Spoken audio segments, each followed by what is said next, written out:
एक बार फिर से स्वागत है आप सभी का हमारे YouTube channel DSCL Sidhi for English में। फर्स्ट ऑफ ऑल मैं आप सभी को बधाई देना चाहता हूं कि आप सभी ने पिछले दिन हुए क्विज में पार्टिसिपेट किया और टेस्ट में आपने भाग लिया एंड 400 प्लस कमेंट्स आए जिसमें आप सभी ने बढ़ चढ़ के हिस्सा लिया। और ये जो टेस्ट हुआ है बच्चों, इसका रिजल्ट हम डिक्लेयर करेंगे मंडे को और आपको हम इन्फॉर्म करेंगे टेस्ट के बारे में। आज हम लोग बच्चों सीखेंगे एक नया रूल। उस रूल की हेल्प से हम अपने पास्ट मेमोरीज के बारे में बताते हैं, हम अपनी पास्ट की हैबिट्स के बारे में बताते हैं, पुरानी आदतों के बारे में बताते हैं। तो चलिए आज शुरू करते हैं आज की क्लास। आज की क्लास में हम सीखेंगे बच्चों यूज्ड टू का और वुड का। यूज्ड टू और वुड, इनका यूज हम करते हैं बच्चों पास्ट की हैबिट्स के लिए, ऐसी हैबिट्स जिन्हें अब करना हम बंद कर चुके हैं, ऐसी आदतें जिनको हम छोड़ चुके हैं बट बचपन में जब हम छोटे थे तो इन कामों को हम किया करते थे। ऐसे कामों को डिस्क्राइब करने के लिए, बताने के लिए, एक्सप्लेन करने के लिए हमें यूज टू का और वुड का यूज करना होगा। हम इनका प्रयोग भूतकाल की आदतों को बताने के लिए करते हैं जिन्हें करना अब हम बंद कर चुके हैं। तो चलिए आइए देखते हैं आईडी क्या होगी। आईडी होगी बच्चों या करता था, ई करती थी, ए करते थे। हर एक हिंदी सेंटेंस में हमें या करता था, ई करती थी, ए करते में से कुछ ना कुछ जरूर मिलेगा। सबसे पहले हम इसका अफर्मेटिव रूल देख लेते हैं बच्चों। अफर्मेटिव रूल में क्या होगा, सबसे पहले आएगा सब्जेक्ट, सब्जेक्ट के बाद हमारे पास यूज्ड टू एक है ऑप्शन है, दूसरा वुड है, एमवी फर्स्ट आएगा, मेन वर्ब की फर्स्ट फॉर्म आ जाएगी, ऑब्जेक्ट और अदर वर्ड। एक चीज हमें जरूर देखना है बच्चों, यूज्ड टू और वुड हम आपको एक साथ पढ़ा रहे हैं लेकिन दोनों में थोड़ा सा डिफरेंस है। यूज्ड टू का यूज हम कहीं भी पास्ट की हैबिट्स को बताने के लिए कर सकते हैं, जबकि वुड का यूज करते समय सबसे पहले हमें एक पास्ट सिंपल टेंस का सेंटेंस बोलना होता है, उसके बाद हम वुड का यूज पास्ट की हैबिट बताने के लिए कर सकते हैं। यदि हम डायरेक्टली पास्ट की हैबिट बताने के लिए वुड का यूज करते हैं तो ग्रामेटिकली वो इनकरेक्ट होता है, लेकिन यूज टू का यूज हम बिल्कुल कर सकते हैं बिना पास्ट सिंपल का सेंटेंस बोले। तो चलिए आइए देखते हैं एग्जाम्पल। मैं अंगूठा चूसा करता था, मैंने डायरेक्टली ऐसा सेंटेंस लिखा है, मैं अंगूठा चूसा करता था, या करता था, चूसा करता था ऐसा आ रहा है। तो सबसे पहले आएगा बच्चों सब्जेक्ट आई, फिर उसके बाद आएगा used to, I used to, उसके बाद अंगूठा चूसना को इंग्लिश बोलते हैं suck the thumb, I used to suck the thumb, I used to suck the thumb, मैं अंगूठा चूसा करता था, ऐसा सेंटेंस है।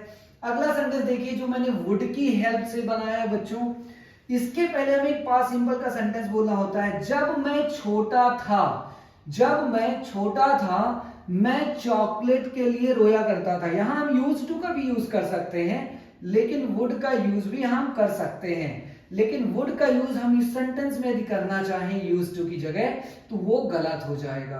तो जब मैं छोटा था इसे हम इंग्लिश में क्या बोलेंगे बच्चों, when I was a kid, when I was a kid, जब मैं छोटा था, when I was a kid, बच्चा हुआ करता था, छोटा हुआ करता था, मैं चॉकलेट के लिए रोया करता था। तो यहां देखेंगे या करता था आ रहा है, सबसे पहले आएगा आई और उसके साथ वुड। आई वुड का कॉन्ट्रैक्शन हमने यूज किया है बच्चों आइड, आप भी आई और वुड को एपोस्ट्रोफी डी करके वुड का कॉन्ट्रैक्शन यूज कर सकते हैं, आइड या आई वुड आप बोल सकते हो, आइड, आइड।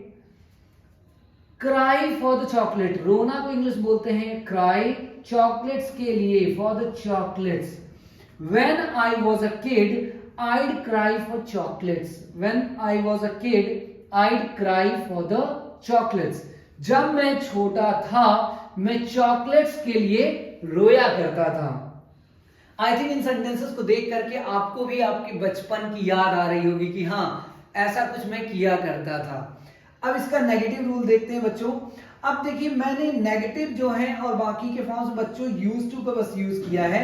मैंने आपको एक एग्जांपल दे दिया है वुड का, उसके बाद आप चाहें तो इसको भी सिक्स फॉर्म में चेंज कर सकते हैं, वुड में नॉट लगा के, वुड को आगे करके आप इसका सिक्स फॉर्म कर सकते हैं। यदि आपसे बन जाए वैसे मैंने वुड लाइक टू के साथ वुड का 6 फॉर्म बताया है आपको।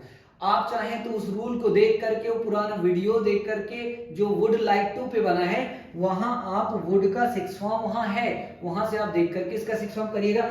यदि आपसे बन जाए तो मैं आपसे रिक्वेस्ट करूंगा कि आप कमेंट बॉक्स पे जा करके कमेंट करके वुड का 6 फॉर्म आप हमें भेजिएगा, तो हमें भी लगेगा कि आपको चीजें समझ में आ रही हैं। अब देखते हैं नेगेटिव रूल। नेगेटिव बच्चों सबसे पहले आएगा सब्जेक्ट, सब्जेक्ट के बाद आएगा डिड नॉट। डिड नॉट को हम बच्चों प्रोनाउंस करेंगे डिड, डिड हम इसे प्रोनाउंस करेंगे subject plus did not, did इसे हम बोलेंगे। अब देखिए क्योंकि पास्ट इंडेफिनिट टेंस का रूल होता है, जैसे डिड नॉट लगता है बच्चों तो वर्ब अपने बेस फॉर्म में आ जाती है, तो अब यूज्ड टू से वर्ब हो जाएगी यूज्ड टू, यूज्ड टू, ठीक है। उसके बाद आएगी वर्ब की फर्स्ट फॉर्म, फिर आ जाएगा ऑब्जेक्ट और सबसे लास्ट में क्या आएगा बच्चों, अदर वर्ड्स। अब आइए देखते हैं एग्जांपल। मैं लड़ाई नहीं किया करता था, ऐसा सेंटेंस है, मैं लड़ाई नहीं किया करता था, नहीं आ रहा है बच्चों, तो सबसे पहले आएगा आई। आप चाहो तो डिड नॉट भी बोल सकते हो, लेकिन हमने डिड और नॉट का कॉन्ट्रैक्शन यूज किया है, जिसे हम बोलेंगे did. I did use to fight, fight means लड़ाई करना, मैं लड़ाई नहीं किया करता था, इसे इंग्लिश में हम बोलेंगे I didn't use to fight, I didn't use to fight. उसके बाद बच्चों स्टेप नंबर 3 है, जिसे हम देखेंगे, ये था स्टेप नंबर 2, अब हम देखेंगे step number 3। Step number 3 interrogative होगा बच्चों, इसे हम यस नो क्वेश्चन भी बोलते हैं। यदि ऐसा कोई क्वेश्चन करे तो हाँ नहीं में आपको आंसर देना होता है। रूल देख लेते हैं इंटरोगेटिव का क्या होगा। यूज टू का सबसे पहले आ जाएगा डिड आगे, उसके बाद आ जाएगा सब्जेक्ट, सब्जेक्ट के बाद मैंने बताया कि डिड आने की वजह से वर्ब अपने बेस फॉर्म में आ जाएगी, तो यूज्ड से हो जाएगा यूज्ड टू, फिर उसके बाद मेन वर्ब की फर्स्ट फॉर्म, फिर आएगा ऑब्जेक्ट, फिर अदर वर्ड, लास्ट में क्वेश्चन मार्क। हिंदी सेंटेंस की शुरुआत क्या से होगी, क्या वह कक्षा से गोल मारा करता था। अब यहां देखिए करता था मतलब उसकी आदत थी, क्या ये काम वो रिपीट किया करता था बार बार, रिपीटिशन की हैबिट्स की बात हो रही है। क्या वह कक्षा से गोल मारा करता था, इसे हम इंग्लिश बोलेंगे did he use to bunk off the class, did he use to bunk off the class, did he use to bunk off the class, क्या वह कक्षा से गोल मारा करता था, did he use to bunk off the class. अब बच्चों एक एक एग्जाम्पल हम आपको दे रहे हैं ताकि वीडियो बहुत लंबा ना हो, आप समझ जाएं, बट हम चाहेंगे कि हर एक रूल की हेल्प से 2-2, 3-3 सेंटेंसेस आप बनाएं। जब आप इस वीडियो को देख रहे होंगे तो आपको चाहिए कि आप इन रूल्स का यूज करके सेंटेंसेस अपने से भी बनाएं, इससे आपका कॉन्फिडेंस बढ़ेगा। इसके बाद है बच्चों स्टेप नंबर 4, जिसे हम बोलते हैं इंटरोगेटिव प्लस नेगेटिव। इसमें क्या तो आएगा, साथ ही साथ नहीं भी आएगा। रूल में बच्चों आप चाहो तो डिड सब्जेक्ट नॉट यूज कर सकते हो, बट हमने डिड और नॉट को एक साथ कॉन्ट्रैक्ट करा करके बना दिया है डिड। डिड आएगा, उसके बाद आ जाएगा सब्जेक्ट, उसके बाद आएगा यूज टू, फिर आएगी वर्ब की फर्स्ट फॉर्म, फिर ऑब्जेक्ट, फिर अदर वर्ड, फिर क्वेश्चन। अब देखते हैं एग्जाम्पल। क्या वह नखरे नहीं दिखाया करती थी, तो अब देखिए या करती थी, लास्ट में आ रहा है या करती थी, यहां से देखेंगे तो आपको दिखाई देगा या करती थी, ऐसा आ रहा है।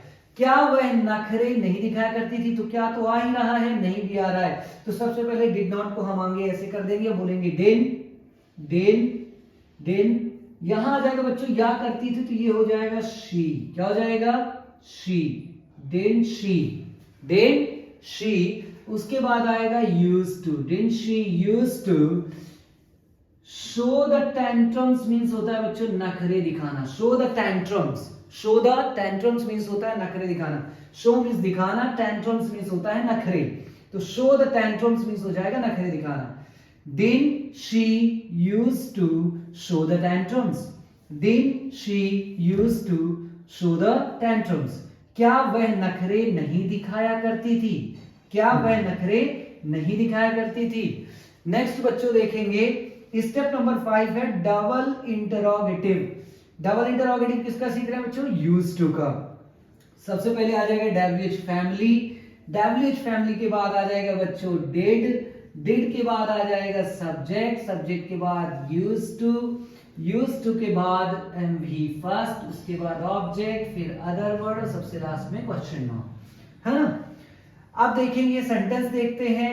आप बंटी क्यों खेला करते थे, या करते थे, आप बंटी क्यों खेला करते थे, आप बंटी क्यों खेला करते थे। तो सबसे पहले क्यों के लिए बच्चों आ जाएगा WH फैमिली का एक मेंबर वाई, आ जाएगा वाई, उसके बाद आ जाएगा डिड, वाई डिड, फिर आएगा सब्जेक्ट बच्चों you, why did you used to, why did you used to, फिर उसके बाद आएगा बंटी खेलना, play marbles, play marbles means होता है बच्चों बंटी खेलना। Why did you used to play marbles? आप बंटी क्यों खेला करते थे, आप बंटी क्यों खेला करते थे। एक और स्टेप है बच्चों, स्टेप नंबर 6, जिसे हम बोलते हैं डबल इंटरोगेटिव प्लस नेगेटिव। मैं चाहता हूं कि आप उसे खुद बनाएं। उसमें क्या करना है बच्चों, डिड में नॉट लगा करके रूल आपको बनाना है। सबसे पहले आ जाएगा WH फैमिली, फिर डिड नॉट कॉन्ट्रैक्ट करा देंगे तो हो जाएगा डिड, फिर सब्जेक्ट, फिर यूज्ड टू, फिर MV फर्स्ट, फिर ऑब्जेक्ट, फिर अदर वर्ड, क्वेश्चन मार्क। क्यों तो आएगा ही उसमें, मतलब WH वर्ड्स तो आएंगे ही, साथ ही साथ नहीं आएगा। तो यदि आपको समझ में आ गया हो, पिछले रूल्स मैंने बताया, उनकी हेल्प से आप देख लीजिएगा कि हेल्पिंग वर्ब मैंने कैसे नॉट लगाया है, उसको आप देख लीजिएगा। और आप कमेंट करके 6th जो पर्टिकुलर कंडीशन है, 6th जो फॉर्म है, उसे आप बना करके कमेंट करके भेजिएगा, तो हमें समझ में आ जाएगा कि यूज्ड टू का आपको यूज बनने लगा। अब बच्चों जब भी आप अपने बचपन के बारे में बताएं, अपने फ्रेंड से, अपने पास्ट मेमोरीज के बारे में, पुरानी यादों के बारे में आप अपने फ्रेंड से बातें करें, तो आप इस रूल का यूज करके सेंटेंसेस बोल सकते हैं। यदि आप इसका स्क्रीनशॉट लेना चाहते हैं तो आप स्क्रीनशॉट ले सकते हैं।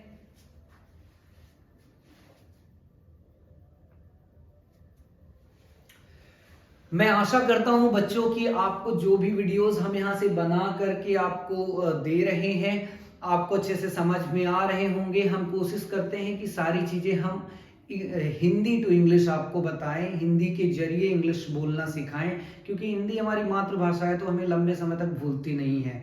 इसीलिए हम इस तरह से आईडी लिखते हैं, हिंदी सेंटेंस लिखते हैं, फिर उसका ट्रांसलेशन आपको बताते हैं। यदि आपको हमारी टीचिंग पसंद आ रही हो और आपको अच्छा लग रहा हो तो प्लीज़ आप हमारे चैनल को सब्सक्राइब करें और इसे शेयर करें और लाइक करें, राइट। और हमारा पेज भी है, Facebook page dream school of English language, उसे आप फॉलो कर सकते हैं। वहाँ भी हम वीडियोस ये शेयर करते हैं, लिंक हैं वो भी। ठीक है बच्चों, thank you so much. And please language को सीरियस होकर के सीखिए, क्योंकि देखिए बच्चों आजकल कहीं भी यदि हम जाते हैं, अपने देश में ही कई ऐसे स्टेट्स हैं जहाँ हमें लैंग्वेज इश्यूज होती हैं, वहाँ हम अपनी बातें नहीं रख पाते स्किल होने के बावजूद। यदि आपको इंग्लिश का अच्छा नॉलेज है, आप फ्लो में बोल लेते हो, तो आप अपनी बातों को वहाँ रख पाते हो और उसका एडवांटेज आपको अपनी प्रोफेशनल लाइफ में मिलता है। Thank you so much.